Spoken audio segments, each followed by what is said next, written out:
நம்முடைய வாஸ்து பணத்தில் இன்னைக்கு பார்க்கக்கூடிய ஒரு விஷயம், நம்முடைய நேயர் அவர் கேட்ட இந்த கேள்வி தான் இந்த வீடியோவில் நம்ம டிஸ்கஸ் பண்ண போகிறோம். சார், பறவைகள் வீட்டில் வளர்க்குறது நல்லதா? அது என்ன மாதிரியான ஒரு விஷயத்தை நமக்கு கொடுக்கும்? நம்ம குடும்பத்தில் அது பாதிப்பை கொடுக்குமா, இல்லை ஒரு சந்தோஷத்தை கொடுக்குமா?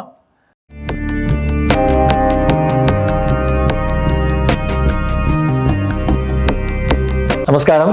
ரகசிய உண்மை நேயர்கள் அனைவருக்கும் என்னுடைய அன்பான வணக்கங்கள், வாழ்த்துக்கள். அடியார்கள் வாழ, ரங்கன் நகர் வாழ, சிறகோப்பந்தன் தமிழ் நூல் வாழ, கடல் சூழ்ந்த மண்ணுலகம் வாழ, மனவாளமாமனே இன்னும் ஒரு 100 ஆண்டு வாழியே. இது எதுக்கு அந்த கேள்வி அவர் கேட்டார் அப்படின்னா, நான் அவருக்கு சொல்லக்கூடிய ஒரு ரெக்கமெண்டேஷன் என்னவாக இருந்தது அப்படின்னா, அவருக்கு பறவைகளுக்கு நீங்கள் உணவு கொடுங்க அப்படின்னு சொன்னேன். அவர் உடனே கேட்டார், சார் நான் பறவையே பேசாமல் வளர்த்துருக்கேன் சார், லவ் பேர்ட்ஸ் சின்ன வயசில் வளர்த்துருக்கேன்.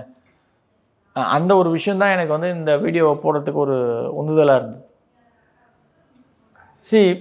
பறவைகள் வந்து நம்ம வீட்டில் வந்து உணவை சாப்பிட்டு போகிறது அப்படின்றது ஒரு விஷயம். அது உணவுனா நம்ம இப்போ சப்போஸ் பறவைகளுக்கு தானியம் போடலாம். ஆனால் பட் இன்றைக்கி எந்த பறவைகளும் வந்து தானியம் சாப்பிட்றது கிடையாது, ரொம்ப ரேரஸ்ட் ஆஃப் ரேர். ஆனால் அவங்க முக்கியமாக சாப்பிட்றது அப்படின்றது இந்த சின்ன பிஸ்கெட் பேக்கெட்டுகள் தான்.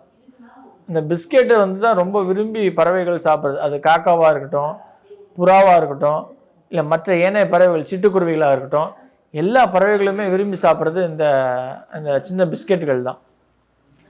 அதுதான் நம்ம பழக்கப்படுத்தி வச்சுருக்கோம். அது தவறா அப்படின்னா நிச்சயமான தவறு தான். பறவைகளுக்கு தானியம் தான் வந்து உணவாக அந்த காலத்துலேயும் கொடுக்கப்பட்டிருந்தது. இன்றைக்கி எந்த பறவையுமே அதை உணவாக சாப்பிட்றதுக்கு ரெடியாக இல்லை. அது சும்மா அப்படி பார்த்துட்டு பறந்து போயிடுது. அதனால் நம்ம அதை என்ன பழக்கப்படுத்திருக்கோன்னா, அந்த பிஸ்கெட்டுகள், சின்ன பிஸ்கெட் பெரிய பிஸ்கெட் எதுவே உடச்சி போட்டாலும் அது வந்து தாராளமாக சாப்பிட்டு போயிடுது. இது தவறான வழக்கமான தவறு. ஆனால் நம்ம அதுக்கு பழக்கப்படுத்திட்டோம், அந்த தானியங்களில் பழக்கப்படுத்திட்டோம். ஒரு சின்ன பவுலில் இப்போ வரப்போகிற சம்மர் டைமில் கூட அந்த சின்ன பவுலில் தண்ணியை நம்ம வந்து வைக்கிறோம் அப்படின்னா அது வந்து நிச்சயமாக பருகி அதுக்கு ஒரு நல்ல ஒரு வைப்ரேஷன் நமக்கு கொடுத்துட்டு போகும். ஆனால் பட் பறவைகளை நம்ம வீட்டில் கேஜ் பண்ணி வளர்க்குறோம் அப்படின்னா அது பெரிய பாதிப்பை நிச்சயமாக கொடுக்கும். எல்லா கன்சல்டேஷன்லேயும் நான் ஃபஸ்ட்டு பார்க்கக்கூடியது இந்த கேஜ்டு பேர்ட்ஸ். அது இம்மீடியட்டாக நானே அன்கேஜ் பண்ணிட்டு சொல்லுவேன். இது ஏன் அப்படின்னா, ஒரு பறவை வந்து சுதந்திரமாக பறக்கிறதுக்கு தான் படைக்கப்பட்ட ஒரு விஷயம்.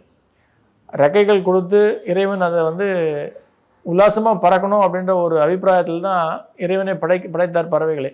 ஆனால் நம்ம அதை வந்து ஒரு கூண்டுக்குள்ளே அடைச்சி வளர்க்குறோம் அப்படின்னா அது வந்து நம்மளுடைய வாழ்க்கையில் பெரிய பாதிப்பை கொடுக்கும். என்னுடைய அனுபவத்தில் நான் பார்த்த ஒரு நிரசனமான ஒரு விஷயம் என்ன அப்படின்னா, இந்த பறவைகள், அது லவ் பேர்ட்ஸாக இருக்கலாம், இல்லை கிளிகளை வந்து கூண்டில் வச்சு வளர்க்குறதா இருக்கலாம், புறாக்களை வந்து ஒரு சில வீட்டில் வந்து வளர்ப்பாங்க. ஒரு சில வீட்டில் புறாக்களே வந்து உள்ளே அடைஞ்சு வளரும். இரவு நேரத்தில் அங்கே வந்து அந்த ஒரு ஸ்பெசிஃபிக் வீட்டில் தான் வந்து அது வந்து தங்கிட்டு காலையில் எழுந்து பறந்து செல்லும். எப்போ வந்து ஒரு வீட்டில் பறவைகள் வந்து நைட் டைமில் வந்து தங்குதோ அது வந்து நிச்சயமாக பாதிப்பை கொடுக்கும். நைட் டைம்னு கிடையாது, பகல் டைம்லையும் தங்கக்கூடாது. இது 2 விஷயமா நம்ம பார்க்கலாம். புறா ஒரு வீட்டில் வந்து தங்கி அது வந்து உணவு அருந்திட்டு போகுது அப்படின்னா வீட்டுக்குள்ளே, நான் சொல்கிறது இப்போது ஒரு ஜன்னலுக்கு வெளியில் வந்து புறா வந்து ஒரு 2 நிமிஷம் இருந்துட்டு அது வந்து தன்னுடைய ரெக்கைகளை அடைச்சி அந்த பறவையுடைய ரெக்கையுடைய ரோமங்கள், முடிகள் கீழே விழுந்தது அப்படின்னா அது வந்து ஒரு சில குறிப்பிட்ட உடல் உபாதைகளை ஏற்படுத்துறது நம்ம கண்கூட பார்க்க முடியும், பார்த்துருக்கோம். அதுக்கான ஒரு ப்ரூவன் இது உண்டு, விட்னஸ் உண்டு. ஆனால் பட் இப்போ கேஜ்டு பேர்ட்ஸ் நம்ம சொல்லக்கூடிய இந்த லவ் பேர்ட்ஸ், இந்த கலராக வளர்க்கக்கூடிய அந்த பறவைகள் வந்து ஒரு சில வீட்டில் வளர்க்குறாங்க அப்படின்னும் போது அவங்களுக்கு ஒரு காலகட்டத்தில் நிச்சயமாக ஆரோக்கிய குறைபாடு அப்படின்றது நிச்சயமாக இருக்குது. அந்த ஆரோக்கிய குறைபாடு அப்படின்றது வந்து ஹார்ட் ப்ராப்ளம் அப்படின்றது நிறைய பேருக்கு, ஒரு 90% ஆஃப் பீப்புள் யாரெல்லாம் வந்து பறவைகளை கூண்டில் வச்சு வளர்க்குறாங்களோ ஒரு குறிப்பிட்ட காலகட்டம், அது வந்து ஒரு 2 வருஷத்துலேருந்து 4 வருஷத்துக்குள்ளே அவங்களுக்கு வந்து இந்த இருதய சம்பந்தப்பட்ட நோய்கள் அப்படின்றது வந்து ஏற்படுது.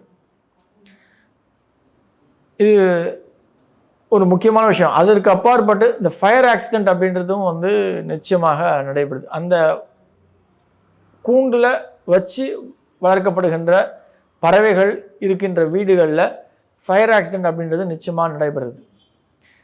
அது சின்னதாக இருக்கலாம், பெருசாக இருக்கலாம், உயிரிழப்புகளை கொடுக்கக்கூடிய ஒரு ஃபயர் ஆக்சிடெண்ட்டாக இருக்கலாம்.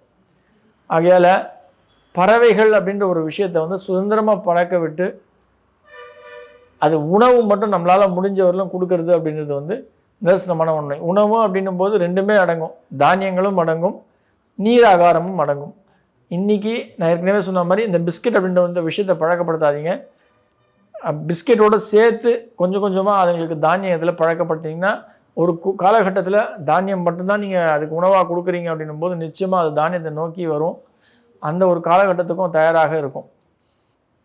ஆகையால் எந்த ஒரு பறவையும் கூண்டில் வச்சு அடைக்காதீங்க, அதை வளர்க்கவும் வளர்க்காதீங்க. இன்கேஸ் அப்படி இருந்தது அப்படின்னா இம்மீடியட்டாக அதை வந்து அந்த கேஜை ஓப்பன் பண்ணி பறவைகளை சுதந்திரமாக பறக்க விடுங்க. நன்றி. ஆழ்வார் ஆச்சாரியன் எம்பெருமானார் ஜீய திருவடிகளே சரணம். ஆண்டாள் பிச்சொக்கலிங்கன் திருவடிகளே சரணம் சரணம் சரணம்.